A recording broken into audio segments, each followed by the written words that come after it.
Hello, and welcome to AI Academy. My name is Kate Soul. I'm a business strategy senior manager at IBM Research and the MIT IBM Watson AI Lab.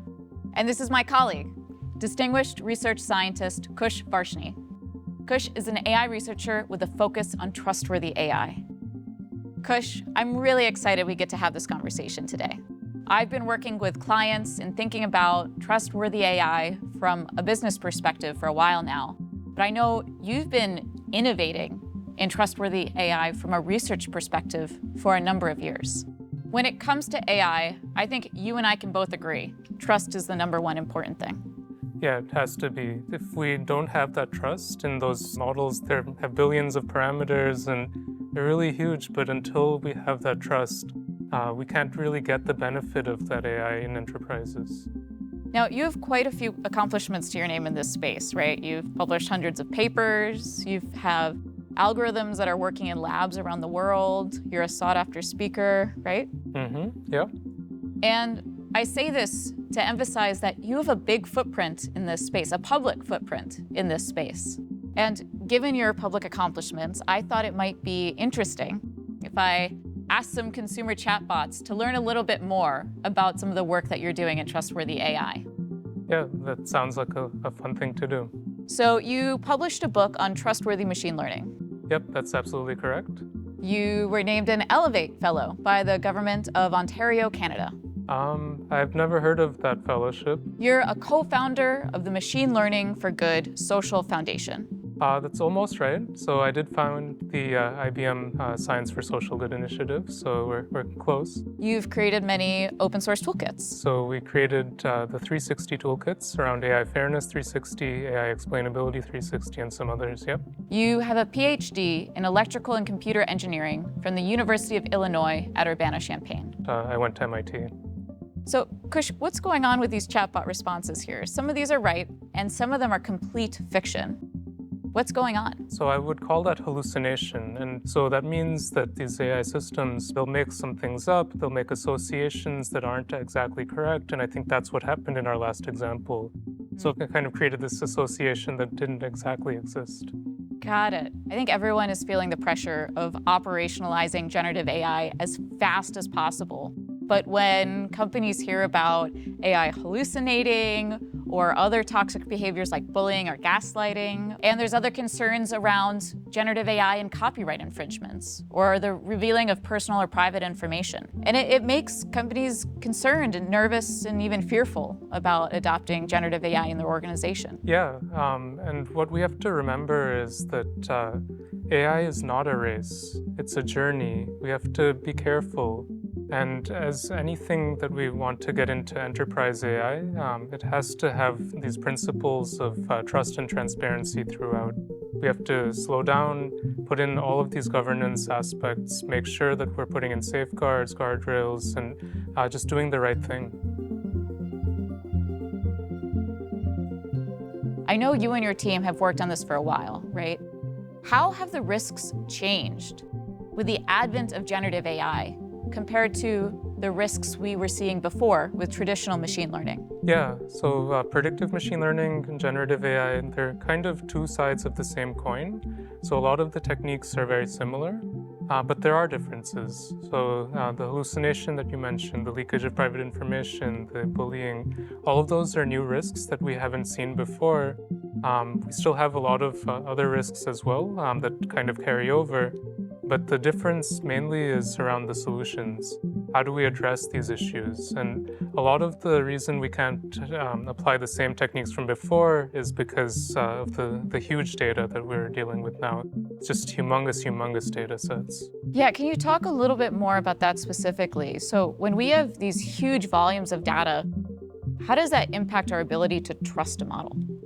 Yeah, the data is so huge. We can put in data governance techniques. We can ensure that certain sites are not scraped, that certain filtering is done and so forth. But it's beyond the ability of any individual human or a team of humans to even read through every single piece of content. So that's where the challenge comes from.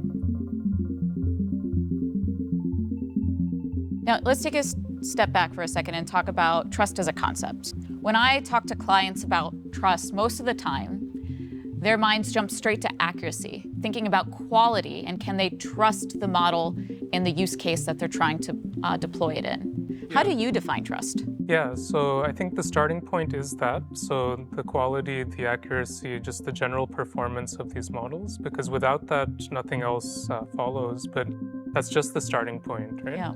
So there's all sorts of other considerations, whether it's reliability and robustness or fairness.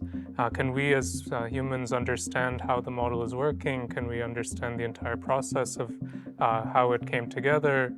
Can we ensure that the models, these AI systems are working for our benefit, not doing something else? Yeah. I think a valid criticism of AI in general, including generative AI, is that it can be a bit of a black box. Can you speak a little bit more about transparency as a dimension of trustworthy AI? Transparency says it, already, right? So we think of these AI systems, they're black boxes in some capacity. And what we need is more openness. We need to shed light on them. And what transparency allows us to do is kind of understand what's going on from beginning to end. So an analogy to that is, let's say you're at a restaurant and it has an open concept kitchen. You can see all the ingredients before they're chopped up. You can see what the chef is doing. And all of that gives you confidence that there's just general goodness happening. And the same thing applies to AI systems. If we can know where the data came from, what sort of processing steps were performed, what sort of testing was done, what sort of auditing was done, all of that together gives us the understanding of what's going on. Now, Kush, you and your team have also spent a lot of time thinking about fairness. Can you speak a little bit more about that? Yeah, fairness is a topic I'm really passionate about. And in the traditional machine learning sense, we talked about fairness for like hiring algorithms, for lending algorithms, these sort of things. But when we move to the generative AI world, things are a little bit different. So the thing that we're most concerned about is stereotyping and other toxicity, because it's the most vulnerable members of society that suffer the most when these systems are actually doing things in a harmful way. And this is one of the areas where I feel like generative AI and machine learning have a lot in common. At the end of the day, if they're trained on biased data, they're going to create biased outputs. And generative AI, for better or worse, is trained on human-created data. And humans have conscious and unconscious biases, and the data that they create can reflect that. Yeah, absolutely. And it's the algorithms that just amplify all of those societal and cognitive biases as well.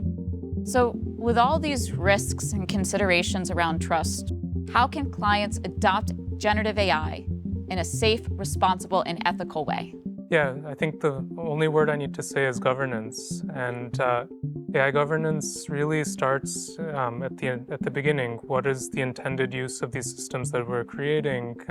Where is the data coming from? Where is it sourced? How are we processing it? Putting in all these different checks and balances and doing all of the testing in deployment as well. Can we continuously monitor how they're performing and step in if they go beyond those guardrails? Absolutely. I think you put it really well.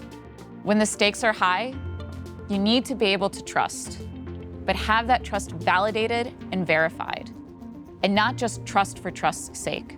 Yeah. Okay, it's time to wrap up. Thank you so much, Kush. And for everyone else, thank you for watching this episode of AI Academy. Please join us again for future episodes as we unpack some of the most important topics in AI for business.